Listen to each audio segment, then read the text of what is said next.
So here we have the Volkswagen Golf R DSG, which is the automatic on a 20 plate.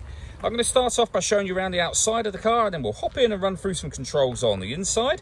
But from the outside, you can see it's a 5-door car with those black alloy wheels. Let's start off inside the boot and then work our way around the rest of the car from there. So as we approach the back of the car, you'll see we have reversing sensors. Plenty of boot space as well, along with that 60/40 split folding rear seat should you wish to increase this space even further. Okay, so we're just going to work our way back round to the front of the car, and then we'll hop in and run through some controls on the inside. But now that we've done a full circle of it, you can see it's in excellent condition the whole way round. Just briefly before we climb in, I think it's well worth seeing the interior from this exterior point of view. There's plenty to run through on the dashboard, so let's hop in and we'll do that now. Okay, now that we're inside the car, we're going to start with the dials. On the left-hand side, we have the Rev Counter, and it will show you what gear this car is currently in.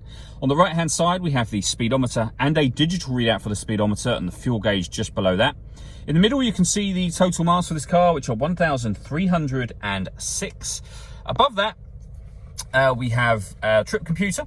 So we're on the vehicle data menu at the moment, or the driving data menu, which gives you various bits of trip computer and fuel economy information. But there are other menus available as well, from assist systems, navigation, audio, telephone, vehicle status, a lap timer, and then back round to where we started. And the buttons that I was using to do that are over on this side just here. We've also got voice activation for your phone there and stereo controls. The stereo controls continue on the left along with cruise control. On top of the cruise control, you have this button just in the middle. If you give that a push, this car is able to maintain its own distance between itself and the car in front, both speeding up and slowing down relative to the speed of the car in front. And there's a video that shows how that works that you can find on our website and on our YouTube channel. Over in the center, we have the touchscreen for the car. So this is where, amongst other things, you can pair your phone. You also have your music here as well. So we're on the radio menu at the moment, and you can see we have DAB, FM, and AM radio. If you want to listen to your own music, you can do. You've got plenty of options with regards to that as well, and you can see those being shown on the screen now. They include Bluetooth audio. So once you pair your phone, which is done just here, not only will you be able to make and receive phone calls, you can also listen to your music as well. If I pop the car into reverse, you'll see we have a full color reversing camera, along with those parking sensors that I already mentioned. And this car's got satellite navigation access just up here. There's a full video that shows how that works on both our website and also on our YouTube channel as well.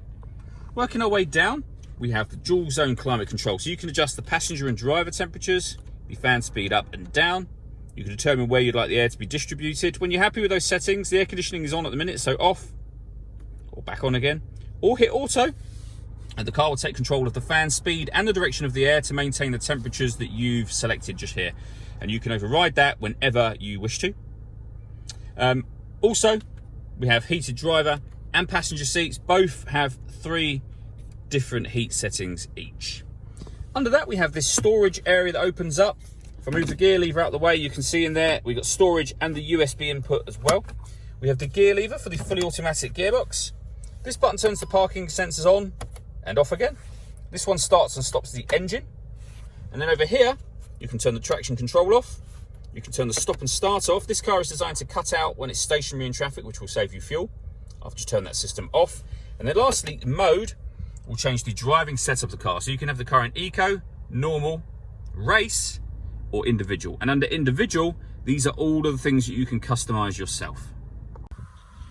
All that leaves me to say is thank you for taking the time to watch this video. If you'd like to come and see the car in person and have a test drive, please feel free to call any of our MJA sites. We'd love to hear from you soon.